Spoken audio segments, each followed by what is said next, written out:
I'm Debbie, and welcome to Bible study. Today we're reading in chapter 6 in the book of Acts.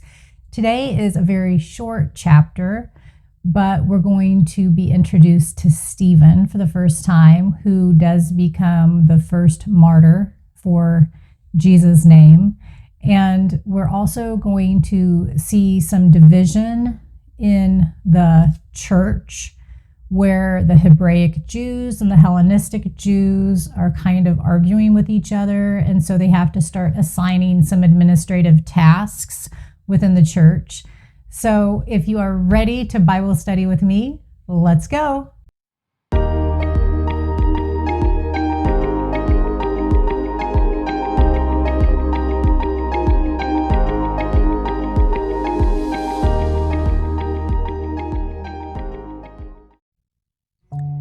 Dear Heavenly Father, we come to you with thanksgiving, and we ask that you give us knowledge, understanding, and wisdom as we study your word together today.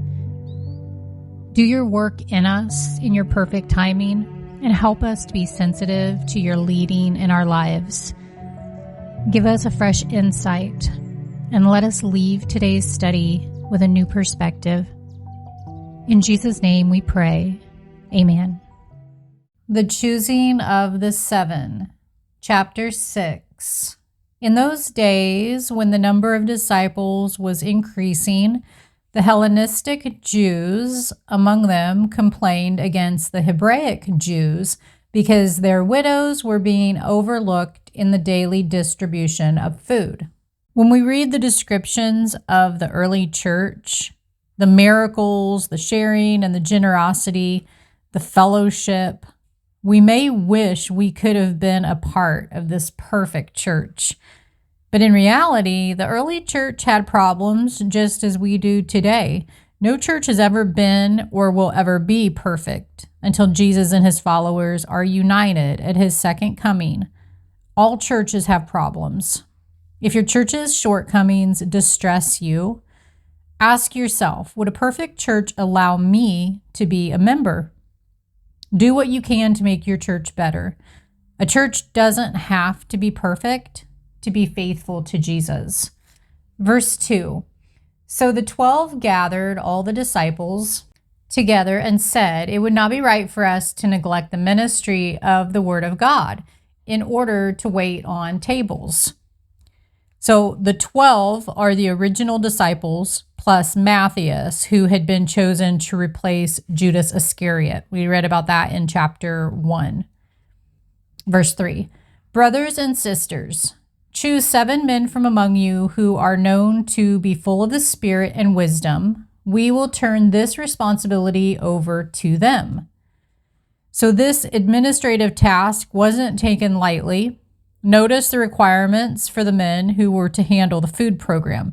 They were to be well respected and full of the Holy Spirit and wisdom. People who carry heavy responsibilities and work closely with others should have these qualities. We must look for spiritually mature and wise men and women to lead our churches. Verse 4. And we'll give our attention to prayer and the ministry of the word. So the apostles' priorities were correct. The ministry of the word should never be neglected because of administrative burdens. Pastors shouldn't try or be expected to try to do everything.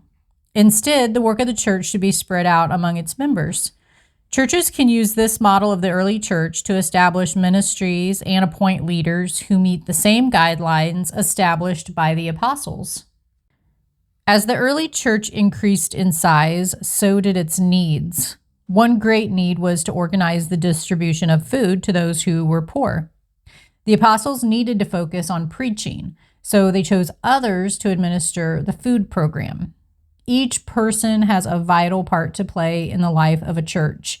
If you are in a position of leadership and you find yourself overwhelmed by responsibilities, determine your God-given abilities and priorities, and then find others to help with the other tasks. If you aren't in leadership, you still have gifts that can be used by God in various ways in areas of the church's ministry. Offer those gifts in service to Him. Verse 5, This proposal pleased the whole group. They chose Stephen, a man full of faith and of the Holy Spirit. We're going to go deeper with Stephen here in a minute. Also Philip, Prochorus, Nicanor, Timon, Parmenas, and Nicholas from Antioch, a convert to Judaism. They presented these men to the apostles, who prayed and laid their hands on them. Spiritual leadership is serious business, and it mustn't be taken lightly by the church or its leaders. In the early church, you see the chosen men were ordained or commissioned by prayer and the laying on of hands by the apostles. Laying hands on someone was an ancient Jewish practice, and it was a way to set a person apart for special service. Another internal problem developed in the early church between the Hebrew-speaking Christians, which were probably local Jews who had come to faith, and the Greek-speaking Christians, who were probably Jews from other lands who had been converted at Pentecost. The Greek-speaking Christians were complaining that their widows were being unfairly treated. This favoritism was probably not intentional, and it was more likely caused by the language barrier. But to correct the situation, the apostles put 7 respected Greek-speaking men in charge of the food distribution program. This solved the problem, and it allowed the apostles to keep their focus on teaching and preaching the good news about Jesus. Verse 7. So the word of God spread. The number of disciples in Jerusalem increased rapidly, and a large number of priests became obedient to the faith. Jesus had told the apostles that they were to witness first in Jerusalem. This was in chapter 1. And then in a short time, their message had infiltrated the entire city and all levels of society. Even some Jewish priests were being converted, an obvious violation of the wishes of the Sanhedrin. We should be encouraged, though, that these priests, dedicated students of the Old Testament, were willing to endanger their positions because they were confident that Jesus was the long-awaited Messiah who fulfilled all the law and the prophets. The message of Jesus spread like ripples on a pond, spreading wider and farther with each passing day. The gospel still spreads this way. You don't have to change the world single-handedly. Even a small pebble dropped in a pond causes ripples all the way to the shore. Every inch of shoreline can be touched and impacted by one small pebble. Don't ever feel that your part in God's kingdom work is insignificant or unimportant. Your actions in service to God reach out farther than you realize. Stephen seized verse 8. Now Stephen, a man full of God's grace and power, like we read about in verse 5, performed great wonders and signs among the people. Opposition arose, however, from members of the synagogue of the freedmen, as it was called, Jews of Cyrene and Alexandria, as well as the provinces of Cilicia and Asia, who began to argue with Stephen. But they could not stand up against the wisdom the Spirit gave him as he spoke. The synagogue of freedmen was a group of former Jewish slaves who had been freed by Rome and had formed their own synagogue or church in Jerusalem.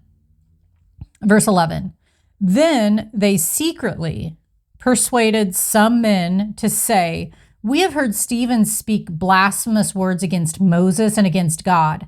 Isn't this sounding familiar? Just like Jesus. These men lied about Stephen, causing him to be arrested and brought before the Jewish council. The Sadducees, which was the dominant party in the council, accepted and studied only the writings of Moses, which are the books of Genesis through Deuteronomy. And in their view, to speak blasphemy against Moses was a crime. But from Stephen's speech, we learn, and this will be more in chapter 7, we learned that their accusation against him was false. Stephen based his review of Israel's history on Moses' writings. Verse 12. So they stirred up the people and the elders and the teachers of the law. They seized Stephen and brought him before the Sanhedrin. They produced false witnesses who testified, "This fellow never stopped speaking against this holy place and against the law. For we have heard him say that this Jesus of Nazareth will destroy this place and change the customs Moses handed down to us." When Stephen was brought before the council of religious leaders, the accusation against him was the same that the religious leaders had used against Jesus. We read about that, or if you have read Matthew chapter 26. The group falsely accused Stephen of wanting to change Moses' customs because they knew that the Sadducees, who controlled the council, built their belief system on Moses' laws. Verse 15.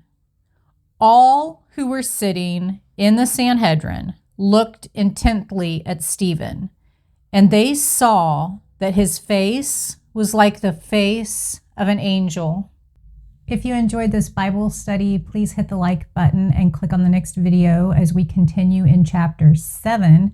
This is going to be a longer chapter, but almost the entire chapter is going to be Stephen's speech defending himself and the name of Jesus Christ. And at the very, very end of the chapter, we are going to see him get stoned to death. And we're also going to be introduced to Saul for the very first time, who eventually does become Paul.